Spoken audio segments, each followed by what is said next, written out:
Digitalpianos für Einsteiger. In dieser Testreihe haben wir hier mal was ganz Spezielles. Ganz spezielles Instrument kann man sehen. Auf den ersten Blick ja ein richtiger Hingucker. Das im Upright-Design und das zum Einsteigerpreis für unter 1.000 Euro. Eigentlich kostet sowas ja, kennen wir vom Kawai CR99, über 4.000, deutlich teurer. Ja. Und ja, jetzt bin ich sehr gespannt, was du sagen wirst. Die Lautsprecher, wie der Sound ist, wie die Tastatur ist, der Klavierklang, wie alles zusammenkommt. Am besten, wir hören mal ein bisschen rein. Wir hören einfach mal rein, genau.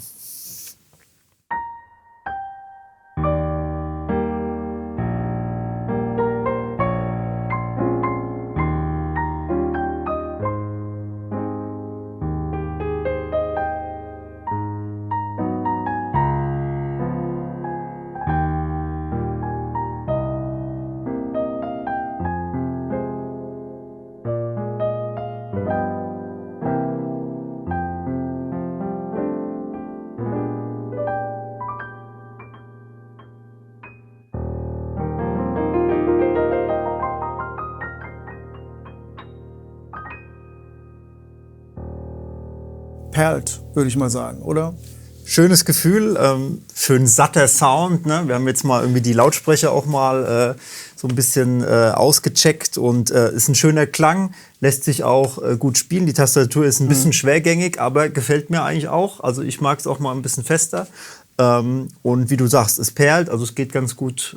Ja, also ich habe jetzt den Eindruck, wo ich dir zuhöre, dass das läuft irgendwie gut. Ja, also was soll ich sagen? Aber ich habe das Gefühl, also die Klangabstrahlung, das kommt auch sehr gut hier über das. Ich weiß nicht, woher es kommt, ob es nach unten abstrahlt oder. Ja.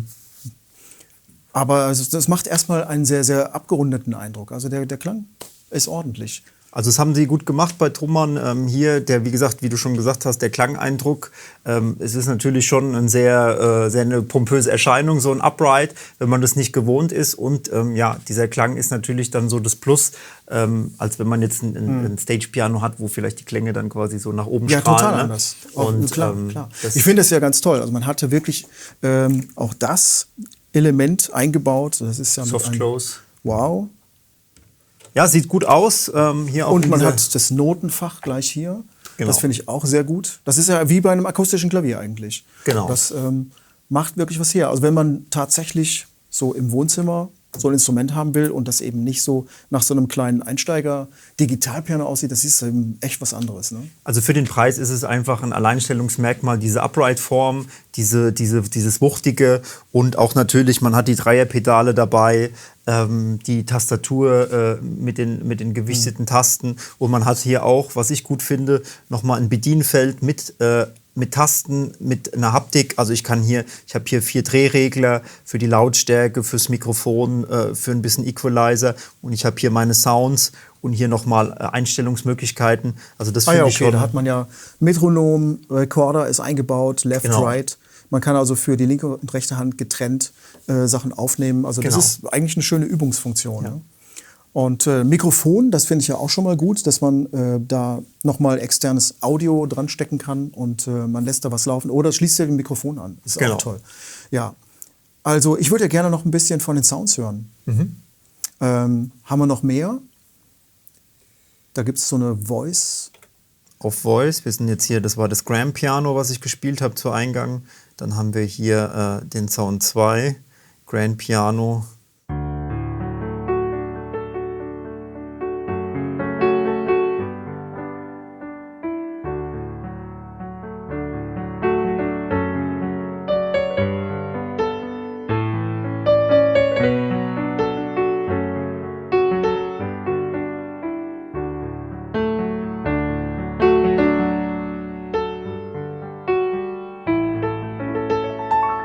Also so ein bisschen brillanter, würde ich jetzt mal sagen. Ne? Ist schon ein bisschen anders. Dann haben wir hier, wie gesagt, noch verschiedene Klaviere, ein Electric Grand.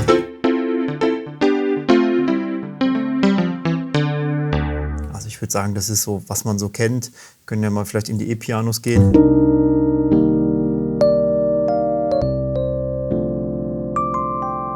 Ja. Kennt man bessere E-Piano-Sounds. Ich glaube, wir bleiben bei dem Grand Piano. Das fand ich wirklich schön. Auch dieses diese zweite Variante, die klang oben in dem Bereich auch so ein bisschen schräg, wie ein richtiges Klavier eigentlich. Das nicht so ganz sauber gestimmt ist. Ne? Ja.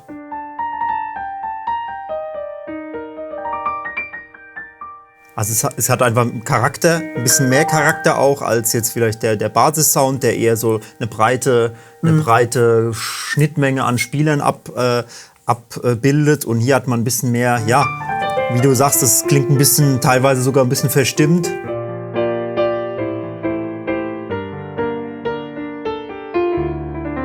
Aber es ist ganz charmant. Ich würde gerne ja mit dem ersten Sound, mit dem Grand Piano, würde ich ja gerne so ein paar Klassikbeispiele mal ausprobieren, ob das auch gut funktioniert. Die würde ich gerne hören. Okay, dann nehmen wir das Concert Grand Piano wieder. Das ist das erste. Und ja, zum Klassiktest nehmen wir ja immer diese Diabelli-Variation von Beethoven und von Schubert, um rauszufinden, wie etwas expressiv zu spielen ist oder eben etwas zurückhaltend, etwas weicher. Und entweder gibt der Klang das her oder nicht. Und das probiere ich. Ich bin jetzt kein Klassikexperte. Aber ich benutze diese Beispiele, um rauszufinden, wie ist die Anmutung von dem Sound in der Klassik, weil das interessiert auch viele. Ja, auf jeden Fall. Also die Beethoven, die ist immer sehr expressiv.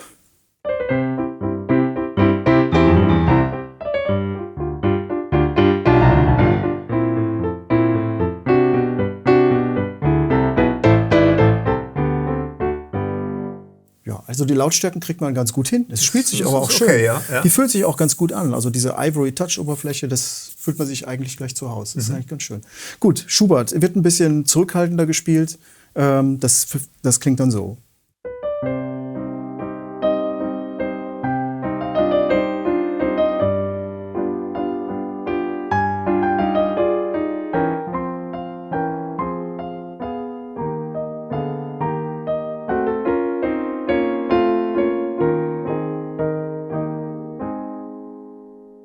Ja, das ist schon ein bisschen schwieriger, finde ich. Also da hätte ich mir jetzt gerne noch ein bisschen mehr Ausdrucksmöglichkeiten im Pianissimo gewünscht, aber da kriege ich es nicht so gut hin. Man darf natürlich hier wirklich auch den Preis nicht außer Acht lassen. Ne? Also wir sind hier deutlich unter 1.000 € und dieses ganze Konzept irgendwie mit dem Upright und ja auch dem, wie ich finde, guten Klavierklang und auch der guten Spielbarkeit, das ist schon in der Preisklasse schon eigentlich extrem schwer zu finden, alle diese verschiedenen Punkte, ja. Ja, auf jeden Fall. Also ich denke, wenn man Sachen eher expressiv spielen möchte, also wie